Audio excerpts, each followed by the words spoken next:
एक गांव में दो बहनें रहती थी। छोटी बहन सुभद्रा बहुत अमीर थी। उसके घर में किसी भी चीज की कोई कमी नहीं थी। बड़ी बहन रोली अपने पति और बेटे के साथ छोटे से मिट्टी के झोपड़े में रहती थी। सुभद्रा को बेटा हुआ था तो उसने पूरे गांव को बुलाया था। सुबह सुबह सुभद्रा के घर के चारों ओर चहल पहल थी। हर तरफ खुशियों का माहौल था। उसके घर के बाहर हलवाई बड़े बड़े बर्तनों में मिठाइयाँ तल रहे थे। कहीं सब्जी बन रही थी, कहीं लड्डू, खीर, पुलाव, कचौरी तैयार हो रहे थे।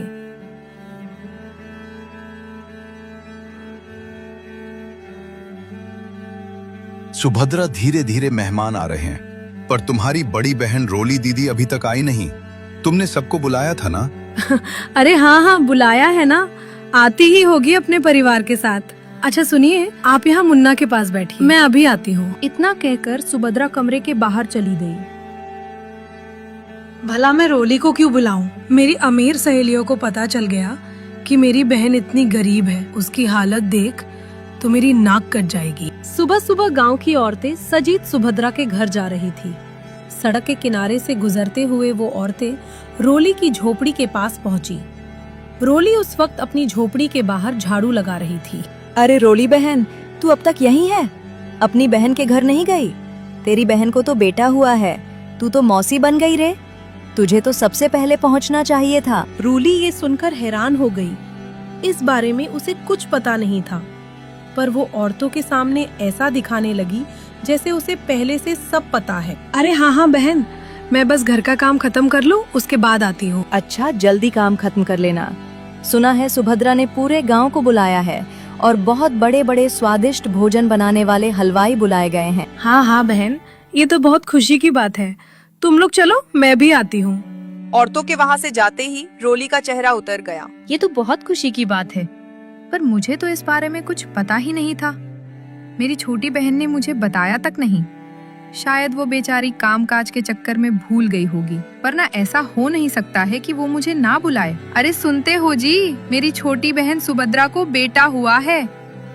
कुछ औरतें बता रही थी कि पूरे गांव के औरतें वही जा रही हैं। मैं भी जाऊंगी। मैं तो मौसी बन गई। आज मैं बहुत खुश हूँ। अरे ये तो बहुत खुशी की बात है रोली, पर सुभद्रा ने तुझे बुलाया नहीं है ना? बिना बुलाए वहां जाना सही नहीं होगा। तुम वहां मत जाना, लोग क्या कहेंगे? अरे वो बेचारी कामकाज में भूल गई होगी। इतनी बड़ी खुशी की बात है, इन सब में किसे सब याद रहता है। माँ चलो ना, मैं भी जाऊंगा। मैं तो अब बड़ा भाई बन गया। ओ, मुझे भी अपने छोटे भाई को देखना है। सुनिए जी, आप चिंता मत करिए, हम दोनों आज जा रहे हैं। देखना जी, सुभद्रा हमें देखकर बहुत खुश होगी। ठीक है, पर ज्यादा देर मत लगाना, मुझे खेत जाना है। मैं अब चलता हूँ। इतना कहकर रोली का पति खेत जाने के लिए निकल गया, पर उसे रोली का बिना बुलाए सुभद्रा के घर जाना ठीक नहीं लगा। इधर रोली सोच में पड़ जाती है। अपनी बहन के घर क्या तोहफा लेकर जाऊं? बहुत सोचने के बाद उसे कुछ याद आया। अभी तो हमारे पास देने के लिए ज्यादा कुछ नहीं है, पर मैंने अपने हाथों से एक स्वेटर बुना था। सोचा था जब सुभद्रा को बच्चा होगा तो उसे दूंगी। आज वही दिन आ गया। चलो बेटा, यही लेकर चलते हैं। हाँ माँ, ये तो बहुत प्यारा तोहफा है। मौसी को बहुत अच्छा लगेगा। रोली अपने बेटे को लेकर धीरे धीरे सुभद्रा के घर की ओर चल पड़ती है। रोली दिल की साफ और भोली भाली थी। उसे क्या पता था आज बिना बुलाए उसकी बहन के घर जाने से उसके साथ क्या होगा। उधर सुभद्रा अपने पति और छोटे बच्चे के साथ सज धज कर पूजा में बैठी थी। घर में बहुत भीड़ थी। गांव के बड़े बड़े लोग, रिश्तेदार और औरतें सब वही बैठे थे और पंडित जी मंत्र पढ़ रहे थे। थोड़ी देर बाद रोली अपने बेटे का हाथ पकड़कर वहां पहुंची। उसने दरवाजे से ही अंदर झांका। रोली हिम्मत करके बैठक तक पहुंची और वहीं पर ही रुककर मन ही मन सोचने लगी। इतने सारे मेहमान आए हैं, सब महंगे तोहफे लाए हैं और मेरे पास तो बस अपने हाथों से बुना हुआ स्वेटर है। माँ चलो ना, अंदर चलो। देखो ना, मौसी छोटे भाई को लेकर बैठी है। थोड़ा रुक जा बेटा, मुझे कुछ ठीक नहीं लग रहा है। सारी औरतें अच्छी अच्छी साड़ी पहन कर आई है, सबने गहने पहन रखे हैं। उसी समय सुभद्रा की नजर दरवाजे की तरफ पड़ी। उसने देखा गंगा अपने बेटे के साथ खड़ी है। पुरानी साड़ी पहने सुभद्रा चौंक गई। उसके चेहरे का रंग उतर गया। वो मन ही मन सोचने लगी, हे भगवान, ये रोली यहाँ क्या कर रही है? बिना बुलाए यहाँ कैसे आ गई? मुझे कुछ करना होगा। सुनिए जी, मैं अभी आती हूँ। आप मुन्ना का ख्याल रखिएगा। अरे तुम पूजा के बीच में कहाँ जा रही हो अचानक? आती हूँ। इतना कहकर सुभद्रा धीरे से उठी और रोली की तरफ बढ़ी। सुभद्रा बाहर आई तो रोली ने मुस्कुराते हुए कहा, बधाई हो मेरी प्यारी बहन, तू माँ बन गई, मैं मौसी बन गई। भगवान करे तेरे लाल की उम्र लंबी हो। मैं आज बहुत खुश हूँ। अरे तू यहाँ कैसे आ गई?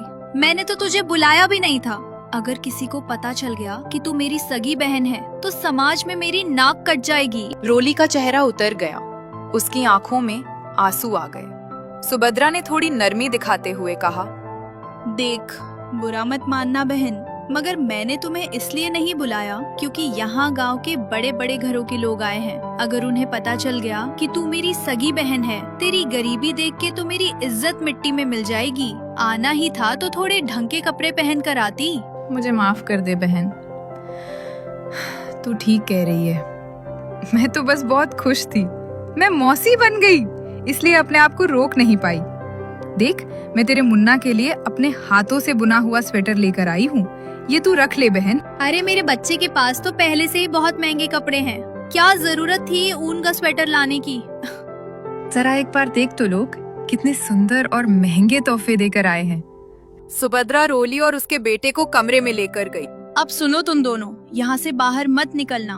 किसी को भी मत बताना कि तुम मेरी बहन हो, समझी ना? जैसे ही सब लोग खाना खाने बैठेंगे, तुम दोनों पीछे से दरवाजे से चुपचाप निकल जाना।